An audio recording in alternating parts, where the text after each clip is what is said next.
Good morning to all my friends and family, and welcome to this episode of Jim's 5am Club. This morning I am up here on Observatories Hill, and as you can see there's a magnificent view from this vantage point with these Moreton Bay figs and the serenity of this particular location. I love coming up here as it gives us an unparalleled view of the Opera House, or should I say the Harbour Bridge, Luna Park, and the north of Sydney there at North Sydney. Anyway, what I want to do today is take an opportunity to wish all my fellow Dimitrioses and Dimitras a happy name day, for today is the feast of Agios Dimitrios, Saint Dimitrios, of which I am named, and my grandfather, my paternal grandfather, was also named Dimitrios as well. So I carry and hopefully honour his name and his memory, and we both honour and carry the name of the great saint, the great Christian saint, Saint Dimitrios. Anyway, what I want to do today is also mention that today is my wedding anniversary, Paula and my wedding anniversary, where we celebrate 37 years of marriage, and I just can't believe it. It just seems like yesterday when we first met, we first went out, and as I say, today is the 37th celebration of our wedding day. Anyway, what I want to do today is go through a book summary, and today's book summary is entitled School of Greatness by an author named Howe. So Lewis will take us on a journey, and we'll examine some of the lessons, some of the pearls of wisdom that he will hopefully share with us in this book summary, and see how we can incorporate them and use them in our daily lives as life hacks. Because what I love, absolutely love, about book summaries and reading books is that it never ceases to amaze me how much material, how much OPE, other people's experiences, we can tap into and hopefully use to improve our lives and to improve the lives of the people around us. So one of the quotes from this book summary is that everyone is born with unrealized potential. Our birthright from the day we are born, given that we have all our capabilities and senses, is to have a tremendous amount of unrealized potential to achieve almost anything within our lifetimes. Potential to love, potential to work, potential to collaborate, cooperate and unite in community, and it's everybody's calling to take that unrealized potential and turn it into realized potential, to turn it into acts of love, to contribute, to be a positive part of the world around you. And the author mentions here, and I think we all know this, or at least at some point in time we will learn it in our lives, that sooner or later we realise that we learn that the happiest and most thriving people happen to be those who spend their time giving back and helping others and participating actively in their communities. So this author invites us to a call and calls us to action, to be more than what we currently are, to hopefully reach and to extend ourselves to that potential that we all promise. Because the author here reminds us that greatness is something that needs to be unearthed and cultivated within us. And sooner or later, everybody's life is going to be characterized by adversity as well as good times. And to understand and to appreciate and to welcome the fact that adversity happens to everyone.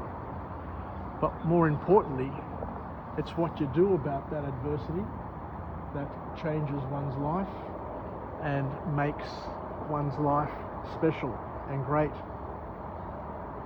Because at the end of the day, it takes more effort to believe in yourself than to put yourself down. You know, as Steve Covey once said at a seminar that I went to years ago at the Opera House. It was well over 20 years ago, but I remember it just like today. And he said that it's easy, absolutely easy, to be successful. But it's even easier to do nothing. So it's easy to become successful, it's easy to achieve a lot within our lives, but it's even easier to do nothing and to take the easy path, to take the lazy route. So quite powerful words actually, and as Anthony Robbins also mentions time and time again, and he says that people overestimate what they can achieve in 12 months, but greatly underestimate what can be achieved within a decade of one's life. But the key is to have dreams, to have a plan, and to action those steps along the way.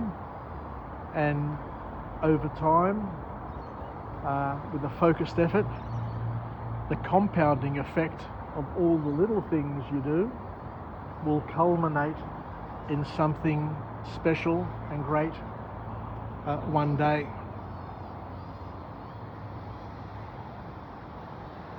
So the author then invites us to consider another option in terms of the road that we travel, and to invite us to walk along the path least travelled.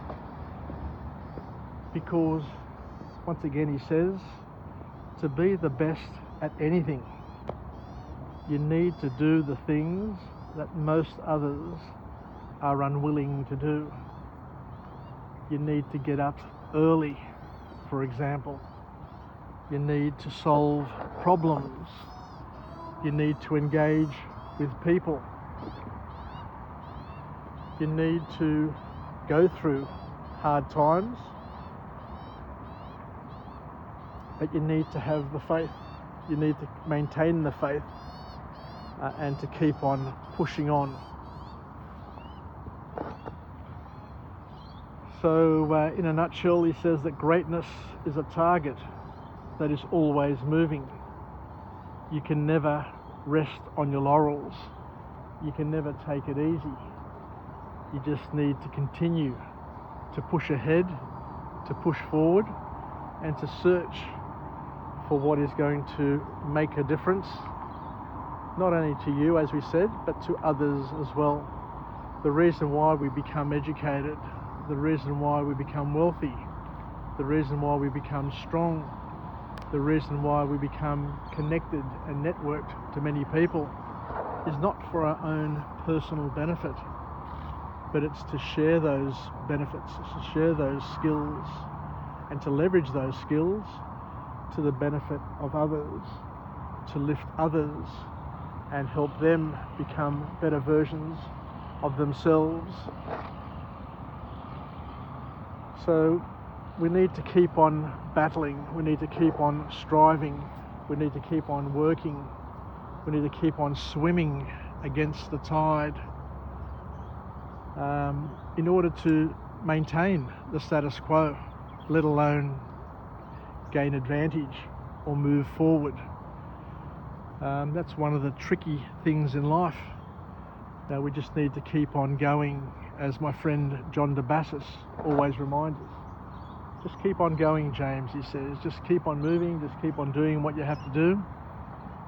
Otherwise you'll get swept away and will not be able to recover the ground that you've lost. So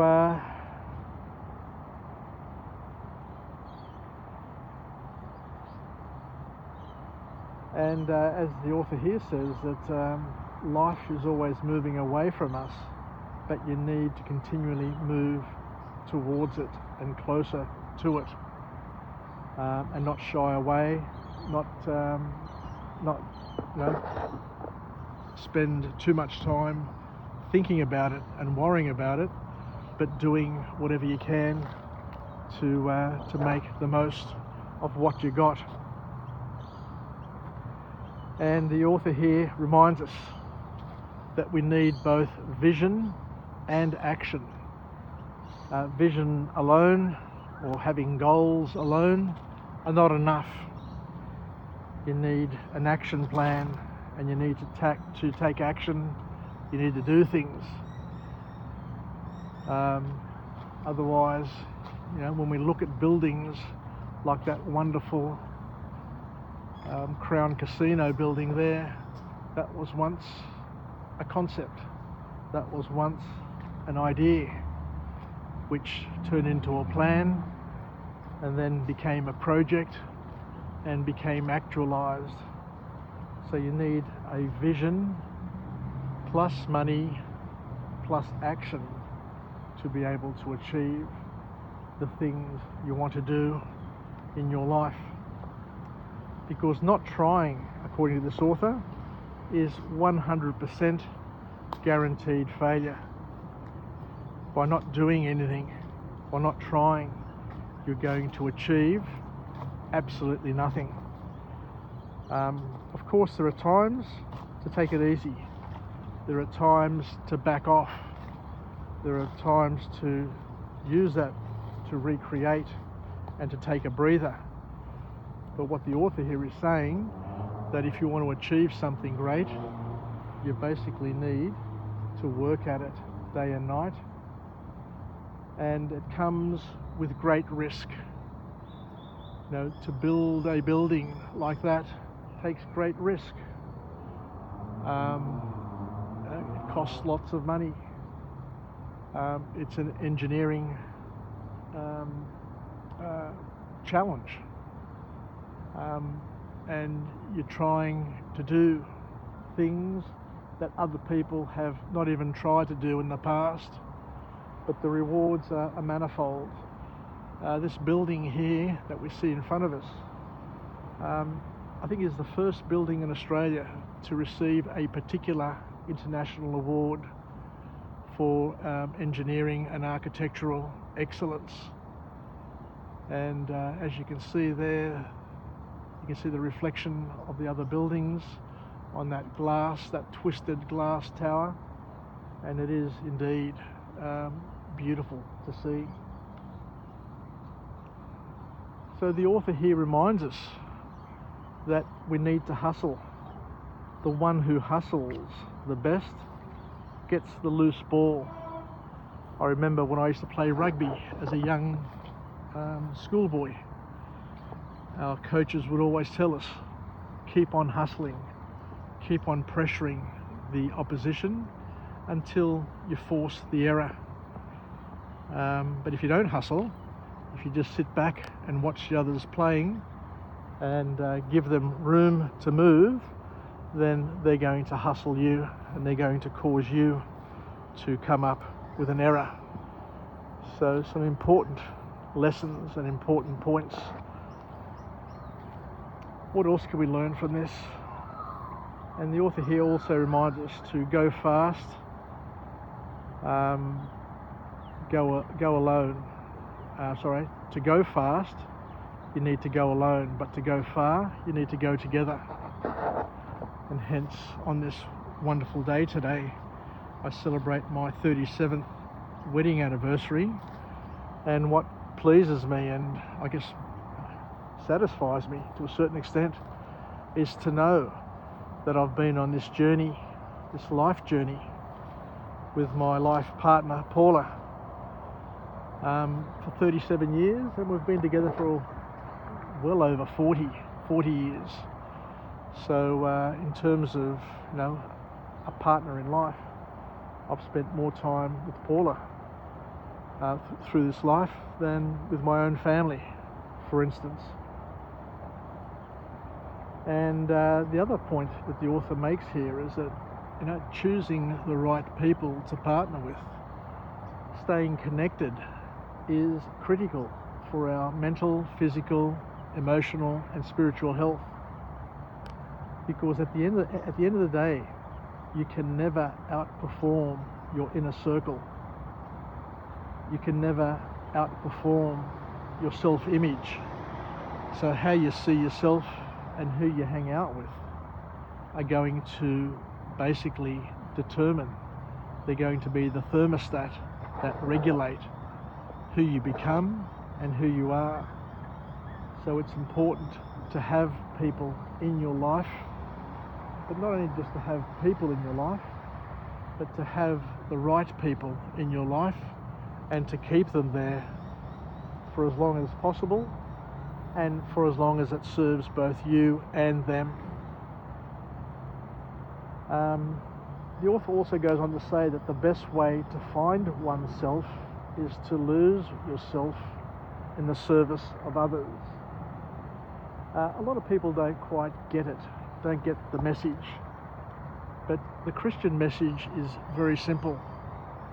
The purpose in life is twofold: to serve God with all that you have, mind, body and spirit, and also to serve others where possible with all the skills, all the gifts that you have.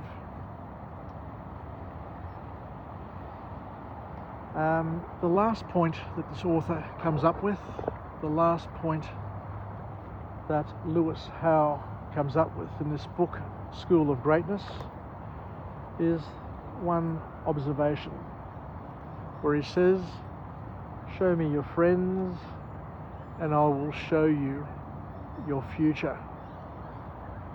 A very profound and a very deep point indeed.